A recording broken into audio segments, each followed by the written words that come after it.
I went into school thinking I knew what my plans were, and God was like, "I have different plans for you, and you're not gonna like it right now, and you're not gonna be on the straight path that you think you're gonna be on, but I'm gonna take you on a path bigger than anything you can imagine."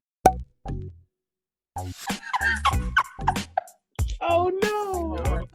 I don't get it. It's okay. We get it. I was like, yes, Lord, come on with the cancellations. Whew, we going in it. Now I'm just kidding. You know, I don't know if you know this, but I'm black. Am I good? You know, He's with the best of them, and he's one of my favorite men to come outside. that entrance sounds like much more than who I actually am. My guest of honor was born in Fort Riley, Kansas, and raised in Fort Hood, Texas. He studied industrial engineering at the University of Texas at Arlington, and he currently works as a manufacturing manager and manufacturing engineer in Southern California. He enjoys serving, connecting with others, and building a strong community at Crossroads Christian Church in Corona, California.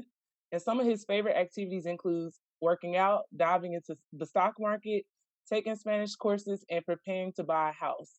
He's currently a leader on the Next Steps team, and he's working to get more involved in the college and young adults ministry through a mentorship role. He loves his friends and family, and he's always working to be more loving and a better man of God every day. Today, my guest of honor is Emanuel Williams, better known as E-Man. How are Hey, you? everybody. I'm good. How are you? I'm good, good. How has quarantining been going for you? Quarantine. Oh my goodness. So when it first started, it was the craziest thing in the world to me because like I live by myself, and a lot of people out here in California, they either live with friends or their family or their spouse. So it's just me. So when everything was on lockdown, I had to get used to just being alone pretty much. Yeah. So but that being said, I had to get real creative on how to still maintain community and keep my mind going so it wouldn't go into crazy places. But Yeah. once I got adjusted to that, quarantine's been actually pretty great. Getting to learn a lot about yourself and like, Exactly. have you found a new talent yet? Let's see, new talents. No, that's something I still got to work on. But I started getting like new hobbies. I remember last year I ran like over 120 something quarantine miles.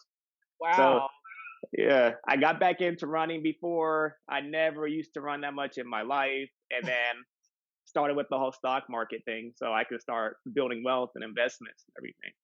Yes. Like, what would you say is your biggest takeaway from last year, from 2020? So my biggest takeaway from last year is that community is so important.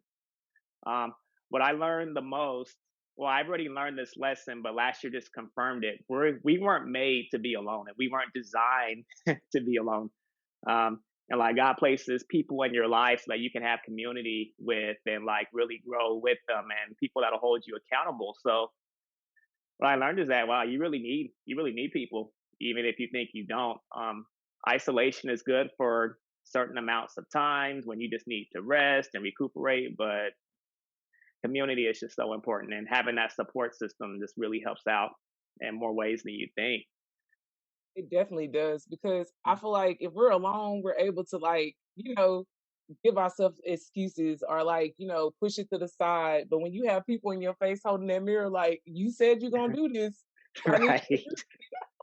it definitely changes the Exactly. game. It definitely changes the game. Exactly. Well, would you tell the people a little bit about your background, where you're from, what schools you went to, all that good stuff? Yeah, absolutely. So I was actually born in Kansas on a military base. My dad was military, and he's from Alabama. He joined the military when he was 17. So Wow. when he had me, my little brother, my older brother, and my older sister, that's when he started traveling. Sometimes he would take us to where he was stationed. Other times we would just be at home while he was away for a while. But born in Kansas. After that, I moved to Germany. Or I was really young, but I still remember like bits and pieces of Germany, like the mountains and the scenery. And it's crazy because even though I was there when I was really young, 2 and 3, I got out to California and I see the mountains and the scenery, and I'm like, whoa, this reminds me so much of Germany. So after that, moved to Louisiana, lived in South Carolina, and then I moved to Texas. And so I got to Texas when I was about 5 years old, and I pretty much stayed there all the way to the time I moved out here to California. So my dad, whenever he would travel, we wouldn't go with him. So I went to like three different elementary schools due to different changes with my family situation and all of that. But besides that, everything was pretty stable. And I grew up on Fort Hood. Fort Hood was like, it's a military town. So you're Yeah. always surrounded, yeah, by so many different people coming and going. And you get introduced to all these different cultures, which that's the biggest thing I appreciate about my dad being in the military and us living on base is that you get to see so many different walks of life. And that's something that I still benefit from greatly, even now as an adult. So I always appreciate that. Yeah. So yeah, I went to Ellison High School in Killeen, Texas. Did my 4 years there, and then I knew during that time I wanted to be either an architect or an engineer. So Mhm. went ahead and took the engineering route, and I started looking at different schools in Texas. I was one of those kids where I didn't want to be far away from home, but far enough so where I wasn't Yeah. next door to my parents. So, No pop ins. No pop so ins. yeah, exactly. So I was asking around about different schools, and I actually found out about University of Texas at Arlington from a coworker that I worked with in high school. I used to work at Putt Putt Fun Center, so I had a friend who was a little bit older than me that went to UTA. So she was telling me about how cool it was and how great the environment was. So this is one of the schools I applied to, and I decided I would go ahead and go there. So I started off there as a mechanical engineer, and I remember those first couple years were like nothing I could have imagined. So that's when I learned what it was to be on your own and to be an adult. And oh my gosh, I actually have to study to get good grades Oh yeah. because like I actually have to study because in high school, like I studied, I was real committed in high school. I would work till like 10, 11 o'clock at night and then wake up at 5 a.m. to do my homework and all of that. But college was on a different level. It was. And yeah, and especially just all the basic courses, like I was in pre-calculus and chemistry and all of that. And it was just a struggle for me. So a lot of people don't know this. My first semester in school, when the grades came out, I got like every letter on the alphabet. I got an A, B, C, D, and an F. Wow. And yeah, and was on academic probation. And so I realized it was actually my mom that motivated me to keep going because she was like, "Hey, if you don't get those grades up, you're gonna get kicked out. You're gonna have to come home and live with me again." And I said, "Oh no, oh no." So it was a quick turnaround. Yeah, very quick turnaround. Mama said, "You do you want to come home or no?" Yeah, exactly. So that just straightened me out real quick. And so that next semester, I learned how to study. I learned that you can't go out with your friends on the fly like that. You're actually paying money to come here, and you got to see a return on that too. You just can't waste things away. Life is different now. You're an adult, and this is real life. So, Yep. so I turned my grades around.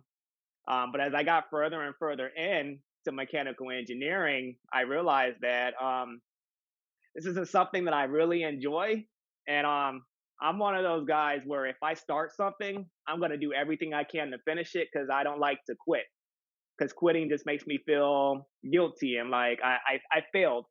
And sometimes it's okay to fail. That just is one of those natural things that happen in life. But I really fought it out, and I got to a point where it was like I'm only doing this for the money, and I don't enjoy this. I'm miserable in class. That means I'm gonna be miserable for the rest of my life. Stay stuck in a career that I don't like. So Yeah. I had to make that tough decision. I had to talk to my academic advisor and all of that to get out of mechanical engineering. And this was on year 4 of school when I Mm. made that decision. So Yeah. it was, yeah, so it was already a 5-year program and I was on year 4, but I was so miserable, I just had to take a leap. And that's when I switched to industrial and manufacturing engineering, which set me back another 3 years. So I turned what should have been a 5-year engineering program into a 7-year program. And this was just for my bachelor's. So you can only imagine by the time I got my bachelor's, I was schooled out. Yeah. So, Yeah. but it was one of the best decisions I could have ever made because once I made that switch, I was making really good grades. I was enjoying the classwork, and I made a really really cool group of friends that I could like study with and hang out with outside of class. So it was a blessing in disguise because when I knew I had to change majors, it was just a very very low point in my life. Like I'm so tired of school and I got to add on 3 more years, but it was the biggest blessing that could have happened to me because even now I made so many lifelong friends going on 10, 11 years that I go to their weddings, we hang out, we keep in touch just from making that switch. And I was also able to find better job opportunities and move up the ladder a lot quicker because of the different career path that I took.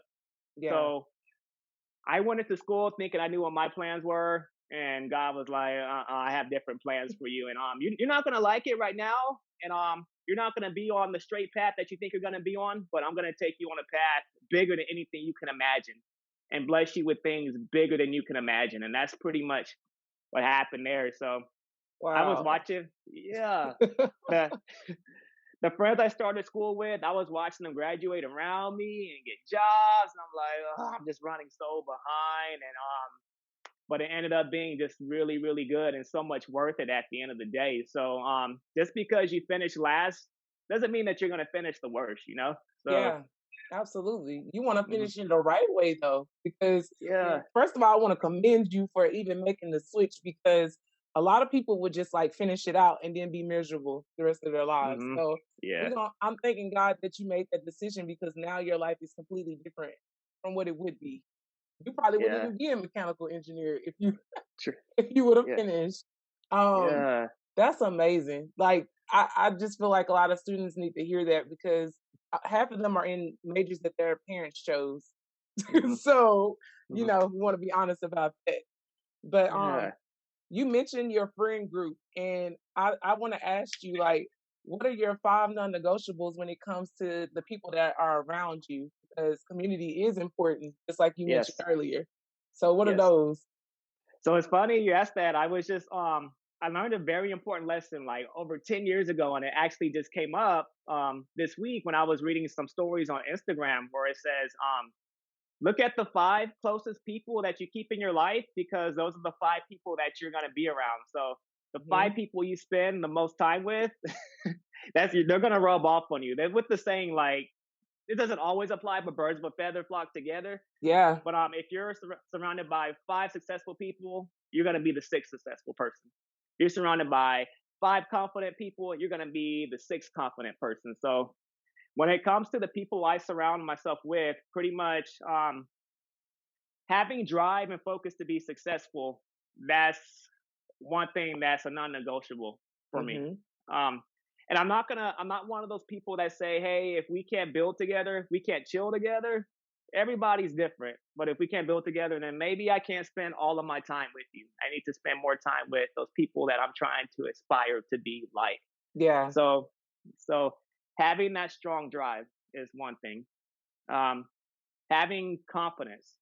As we know in this world, confidence goes a long way. Confidence can make or break relationships, whether it's in social settings or business settings. It just all depends. And I always wanted to be somebody that was confident, outspoken when I need to be, and surrounding myself by confident people makes me feel more confident. And like I can do more with myself, and like I can express myself better. So and I haven't always grown up being the most confident person. So when I'm around confident people, you're around them so much, they're eventually going to rub off on you and you develop those traits. So that's another one. Another one is I know hard things happen in life, but people that do their best and make an effort to display positivity. Yeah. Yeah, and they always try to find or make the best out of any situation. Something probably really, really horrible happened to them, but they know that at the end of the day, it's going to work together for their good, and it's not, and they're not playing the victim. So Yeah. people That's that, big. yeah, yeah. So because you could get around people like that, and it'll just drag you down, and it'll drag down your mood without you even realizing it. It happens, and then like at the end of the day, you're around people that are so negative, and it just drains and sucks the energy out of you. And don't get me wrong, some people are really struggling, and some people really need support. And I understand that. And I hope people that are struggling with that just make the proper steps to get the proper help that they need and take the right avenues to overcome those battles. But I always like to surround myself with positivity. Another non-negotiable for my close friend group is I appreciate people with that have the next level thinking, because that's where I'm at in my life right now with the next level of thinking. People that don't put themselves in a box pretty much when it comes to their success. They're looking for ways to use their talents to give back to others. So they find something that they're really good at, and now they're going to go back and teach others, whether it's in building your finances or whether it's in helping somebody overcome depression and anxiety. You struggle with that, and now you're going to give back to those people, because certain things and certain skills you learn and you go through stuff not just to keep it to yourself, but to build other people up. Absolutely. Mhm. You know, every gift comes with a purpose. Yes, exactly. And your experiences are not just for you. Like, I feel like our testimonies are meant to be screened from, you know, on our soapbox. You got to Mhm. tell people about it so that we can like help them to, you know, deter from the wrong way, I feel. Yes, So exactly. I definitely agree with you on that. Yeah. So tell me a little bit about how you've been maintaining your mental health, and like how people could go about taking the right steps, because some people don't know what those first steps are. Yeah, absolutely. So there's some people that don't know this, but those who know me well, they know I really struggle with mental health issues in college. And it was crazy because I was always stressed and I was an engineering major. And so that just made things even worse. So I suffered, I think it was 2010, I was first diagnosed with generalized anxiety disorder and clinical depression. And with the depression, there wasn't really that I could do to cure it. It was just my brain wasn't feeling good and I couldn't control it no matter what I did. And early on I learned that hey, I don't want to feel this way anymore. And I used to see how happy my and confident the friends around me were, because that's one thing, I like to surround myself with happy and confident people. Yeah. And I didn't want to feel left out anymore. I wanted to live the good life that I perceive them to be living as well. And everybody has their issues. Everybody just doesn't show it, or they didn't show it like I did. I was so transparent because I couldn't control my feelings and emotions at the time. So Yeah. one thing I did early on, I seeked counseling immediately. And sometimes a counselor, I think all the time a counselor is good because they're like a third party person that they're not really tied to your personal life and your relationship. So you can just be open and talk to them. And the counselors that I've dealt with are not the kind that are like, I'm going to fix all your problems. Oh, you're struggling with this? Go ahead and do this. Make sure you write that down so you don't forget. No, they try to ask you questions so that you can work through it for you. They are there to help you process things, because sometimes you get so stuck in your head you can't process things on your own. True. It's true. Yeah. Hmm. Yeah. So that's yeah, and that's the reality of it. So you have someone to help you process through those thoughts and help you come up with solutions on how to deal with certain things better. So I got counseling very early on. It also got to a point where I needed extra help. I had to be on medication as well. I believe that God put doctors and medication in place for a reason to help better and be a complement to like the counseling and everything else. So I gladly took advantage of that and I started feeling better right away.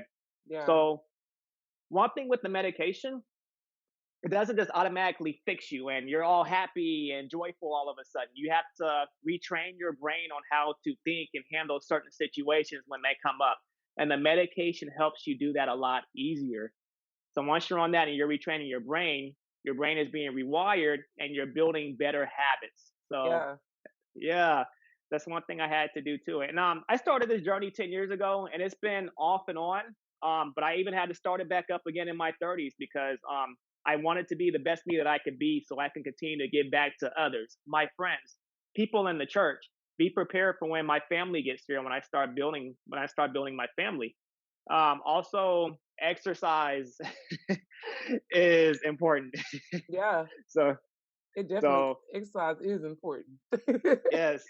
So You- just like you have your regular medication, to me, exercise is a medication as well. So even those days where I don't feel like working out, 'cause I'm just so exhausted, it's like, no, because you know what happens when you don't. You know how you feel when you don't. So Right. yeah, You're so happy when you do it at the end. You be like, I'm so yes, glad I did that. I accomplished something today. exactly. And me right now, I usually work out early in the morning when everybody's still asleep. And when I get that out the way, it just makes me feel like I accomplished something. Um, Yeah. be- and before I even do that, the first thing that I do when I get out of bed is make up my bed. It's just a small task, and it makes me feel like I at least accomplished one thing today if I don't accomplish anything else. And that helps me mentally. It makes me feel confident, like I can tackle the rest of the day. So yeah, those three things: counseling, meds, they come in handy. Exercise, and then community as well. Your community can be your friends, they can be your mentors, and the people that you're mentoring too. Having healthy relationships in your life really plays a big role with your mental health because it helps you to avoid the isolation.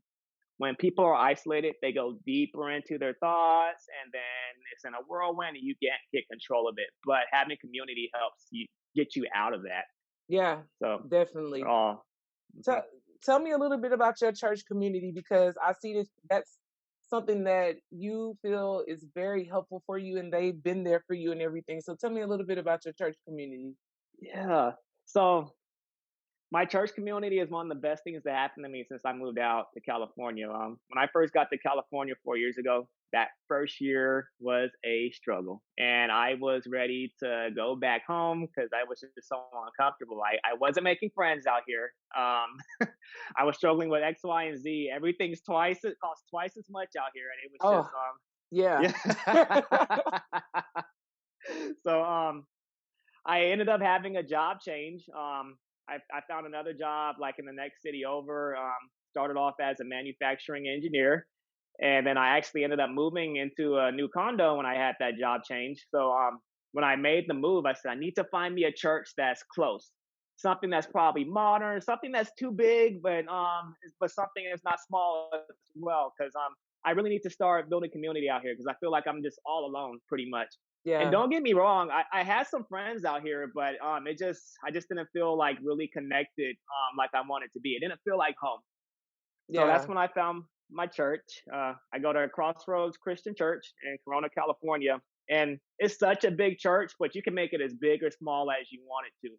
So I went to the first service, and I think it was right after New Year's Day.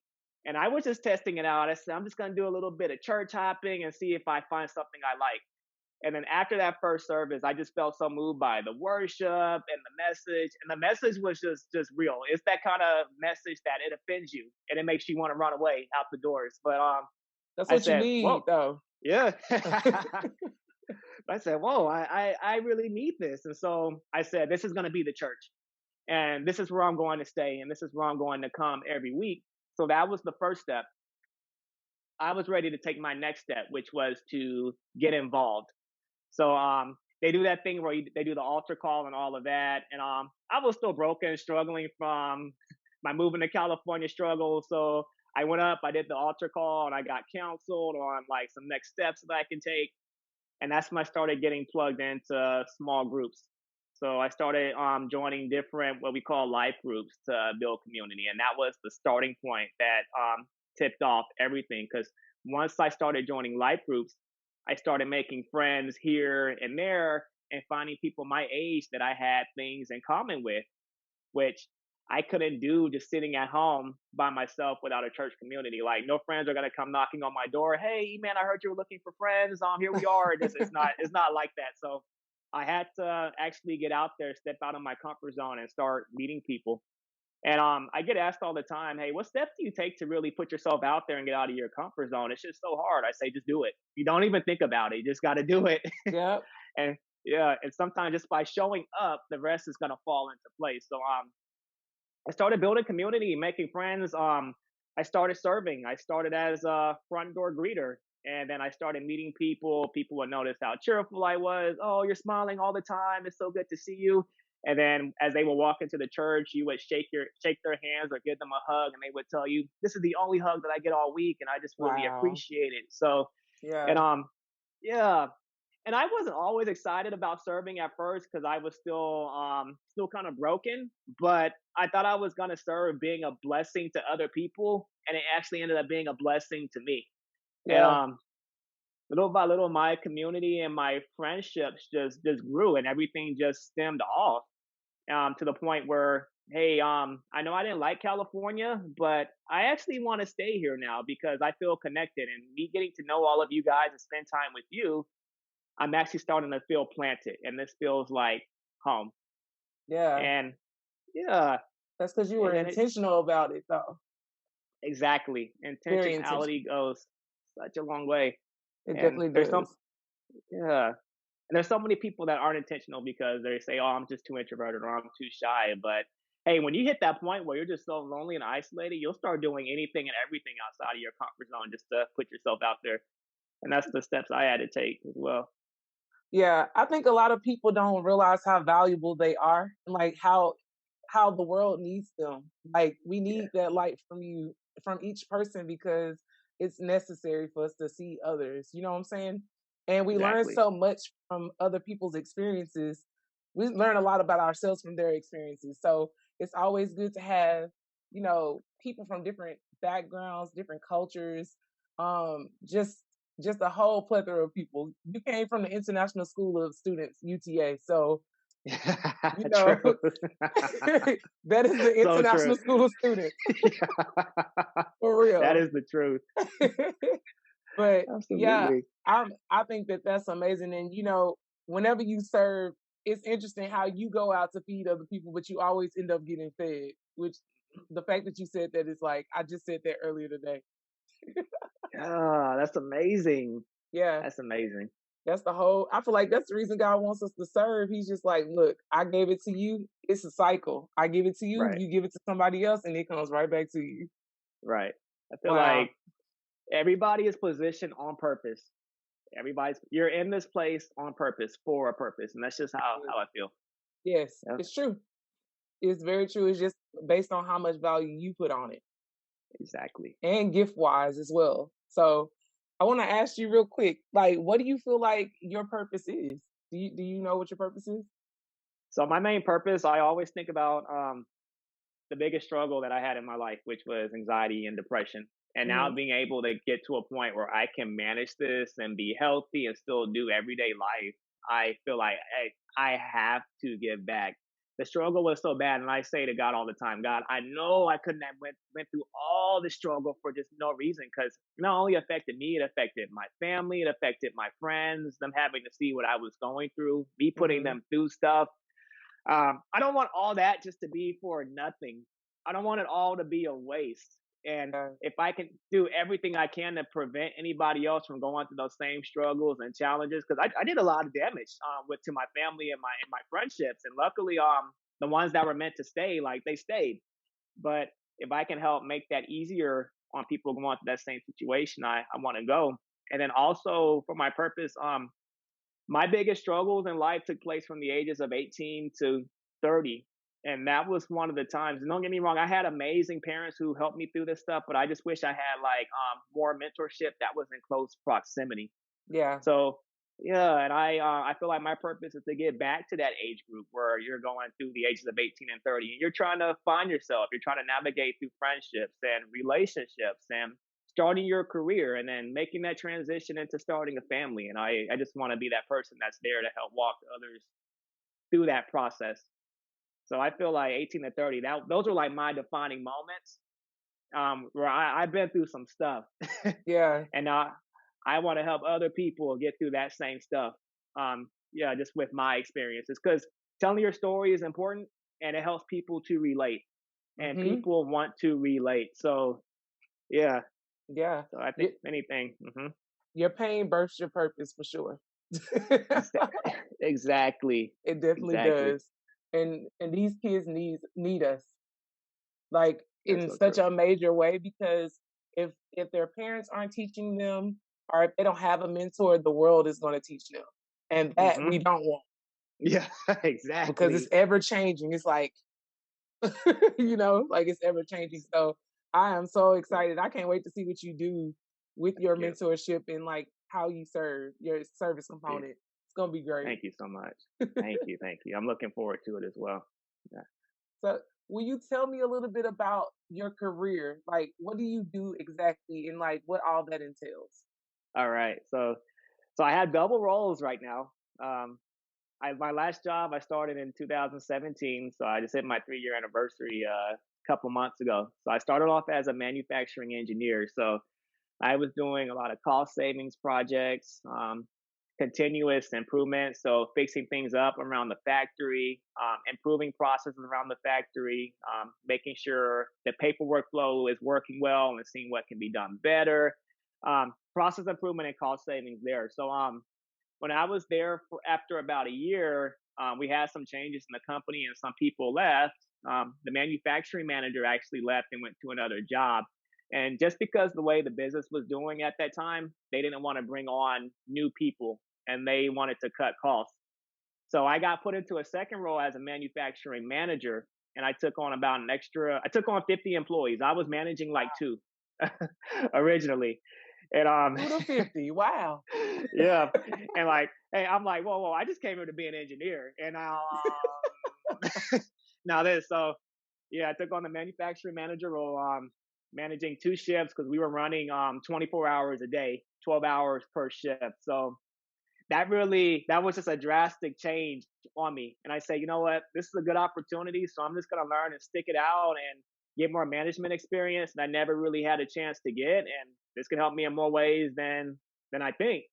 So Yeah. now I'm still doing all my engineering work, continuous improvement, cost savings, but now I'm also tracking labor costs, controlling labor hours, disciplining employees, training employees. Oh, that's the hardest part. Yeah. Yeah. So just managing these people to make sure they're producing quality product and safely, and that we're hitting our production targets. And if the issue is coming up on a production line where we're having a lot of downtime, what's the problem and what are we going to do to fix it? What tasks do we need to complete, and when can you get this done by? So pretty much managing a factory now and still doing my engineering work.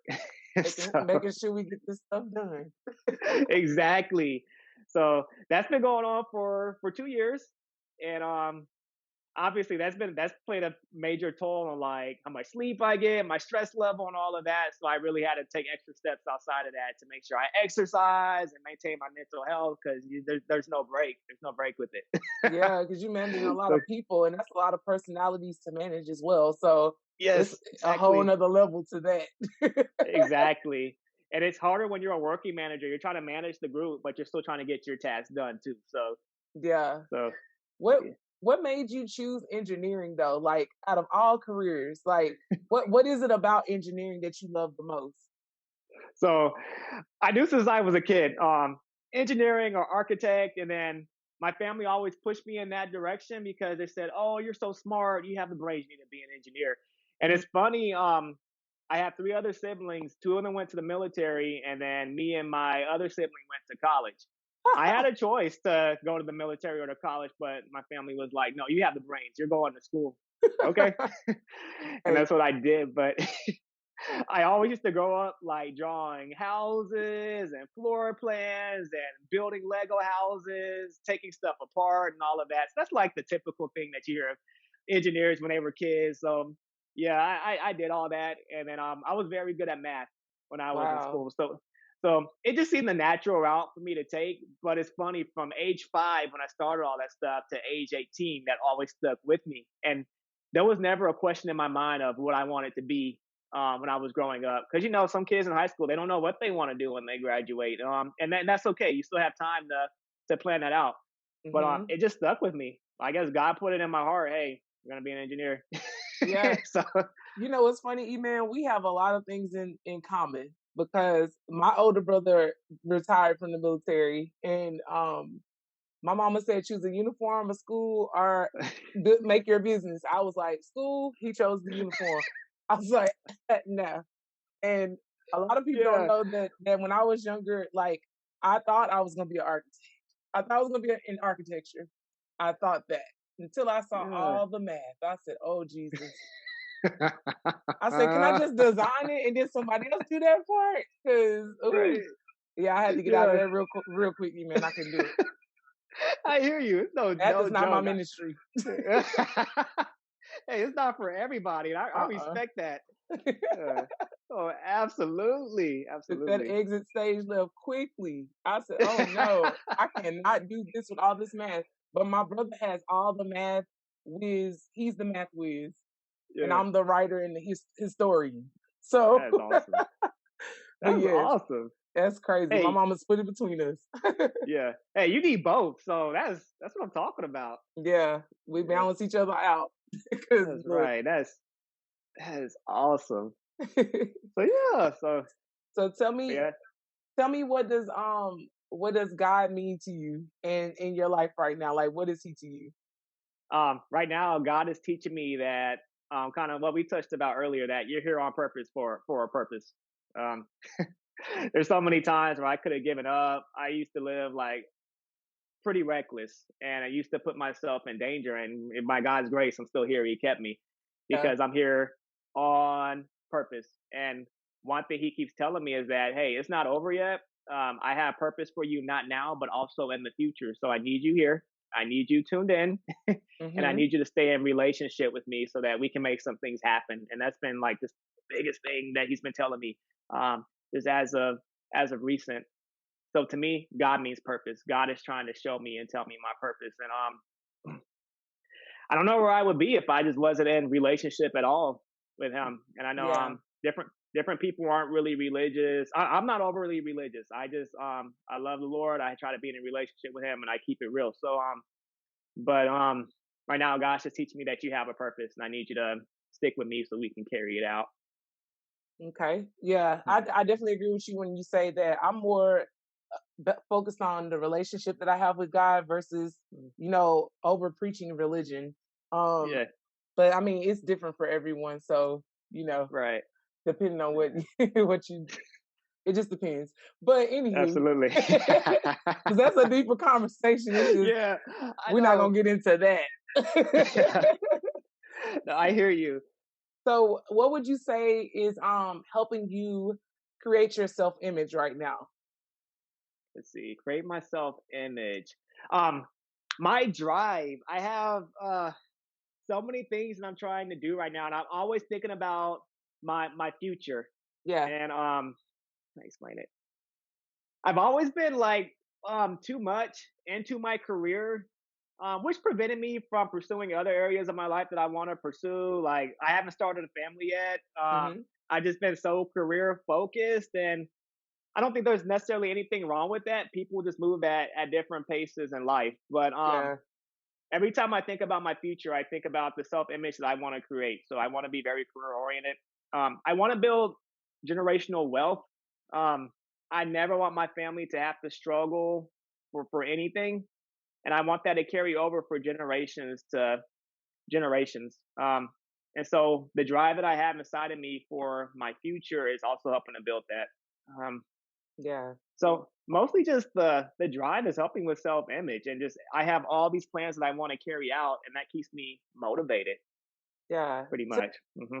Tell me a little bit about you getting into trading because I know my best friend is trying to become a full-time trader. That is her ultimate goal in life, and Yeah, she just got that revelation last year.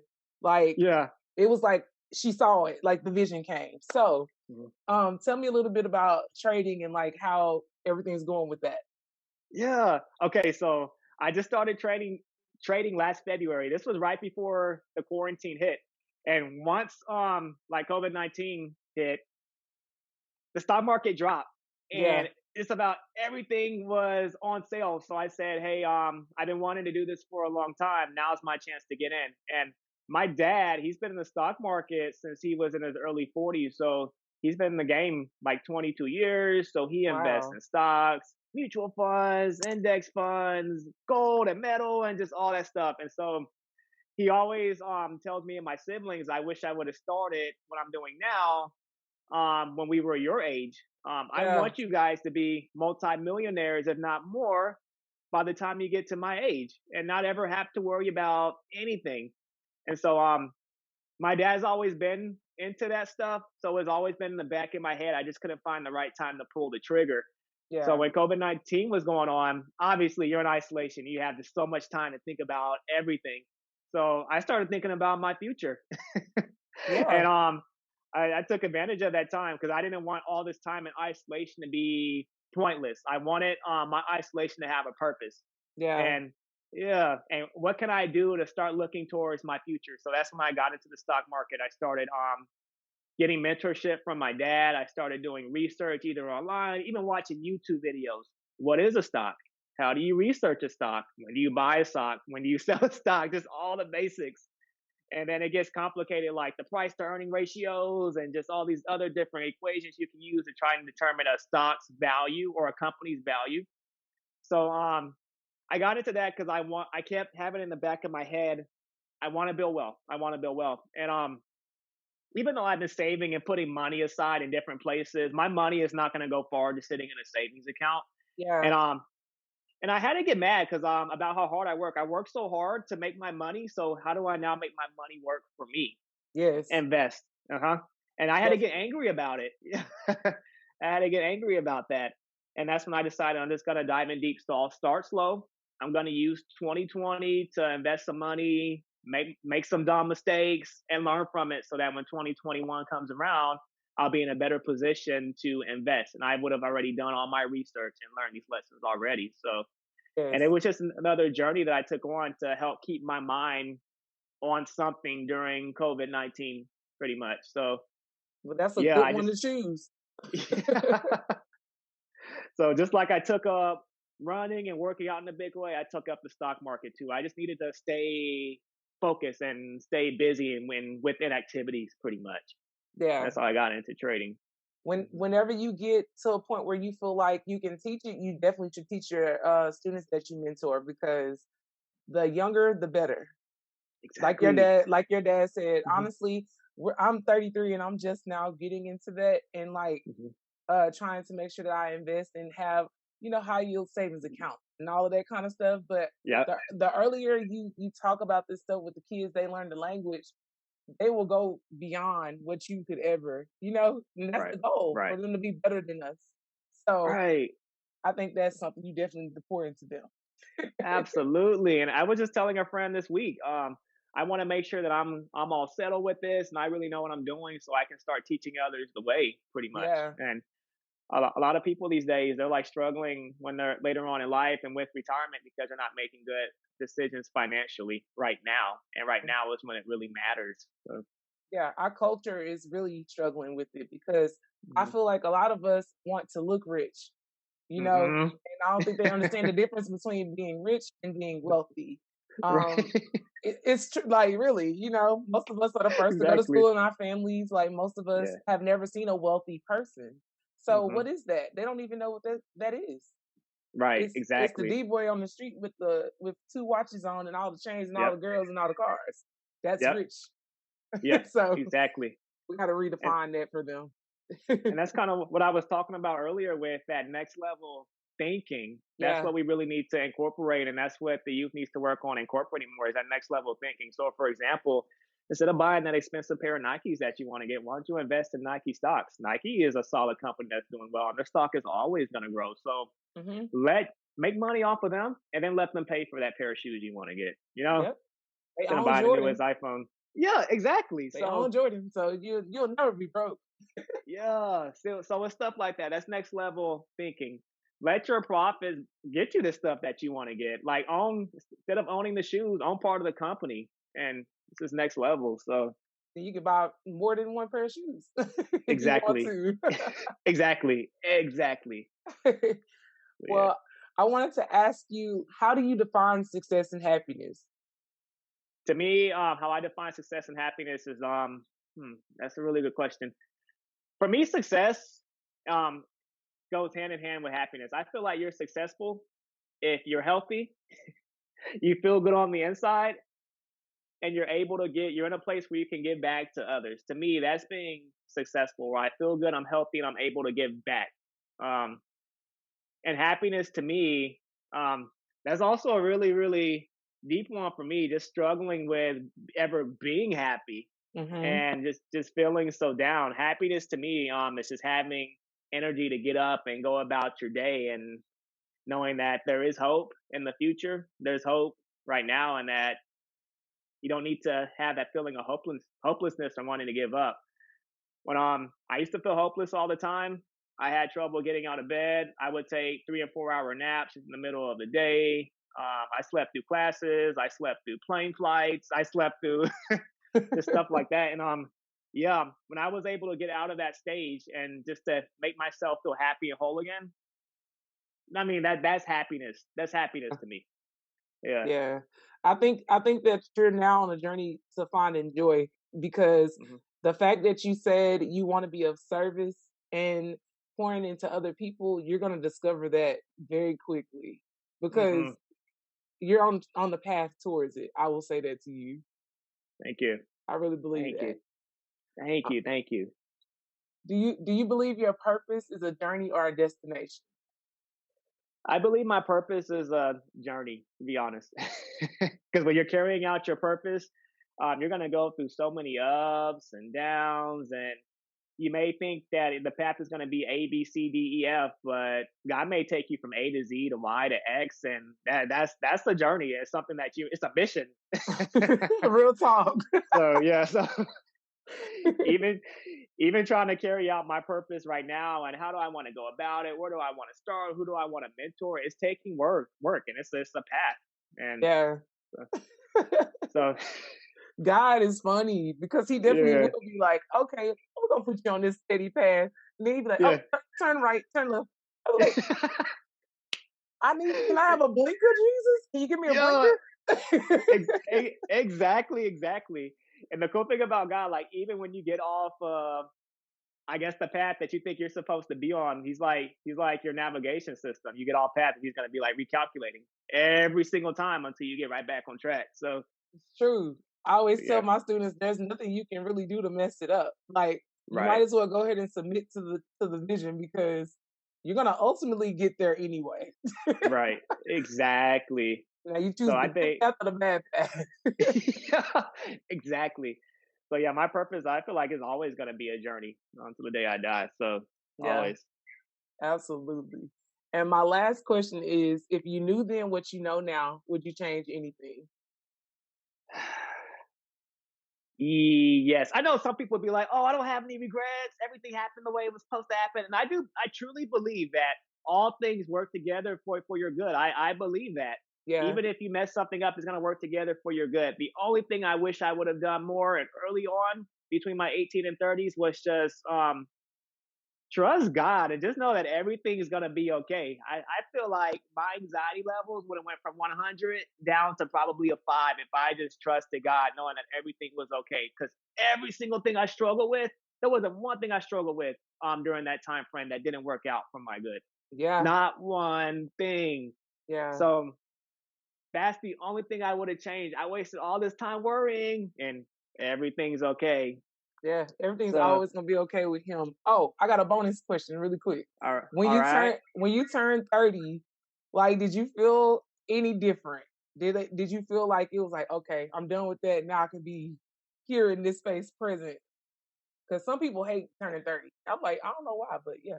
Yeah, I don't feel a day past 25 right now. I'm 32 years old, so pretty much nothing changed. Uh, I still had the same momentum. Hey, I was more mature. I have learned a lot of very tough lessons, so I was better off after my 30s than I was back then. But I still feel like I have my same youthful energy. I still have the same drive, and I'm ready to just keep on going and tackling the world. So, but no, yeah. I didn't. Good. Well, good. I just want people to hear that because they be Yeah, tripping out turning 30. I'm like, this is the good times. yeah. This Yeah, is the prime. You have more money. You can do more things, and exactly. We not eating off yeah. that dollar menu no more. We don't gotta do that. Yeah, We have a preference. exactly. I have a Yes, preference now and I can afford that's it. that's right. Oh, 30 is your prime years. So They yeah, are, and they're very valuable. They're very valuable years. So don't yeah. feel bad about not starting a family yet. I get that conversation all the time. So you will Hmm. start it when it's time. But Yes, yeah, they always ask me when you getting married when it's time. yeah. So But so you guys don't listen to the lies. Everybody moves at their own pace. When it's your time, it's gonna be time. So it's yeah, not a race. Yeah, you want the marriage, Exactly. not the wedding. You want the marriage, Yeah, the that's wedding. right. That's So right. we're gonna wait. Well, That's what E-Man, I'm talking about. seriously though, I really do appreciate your time. Thank you so much for coming on, and I'm so proud of you. Like Thank you extremely so much. proud. And Thank you so much for having me. no problem. You be blessed.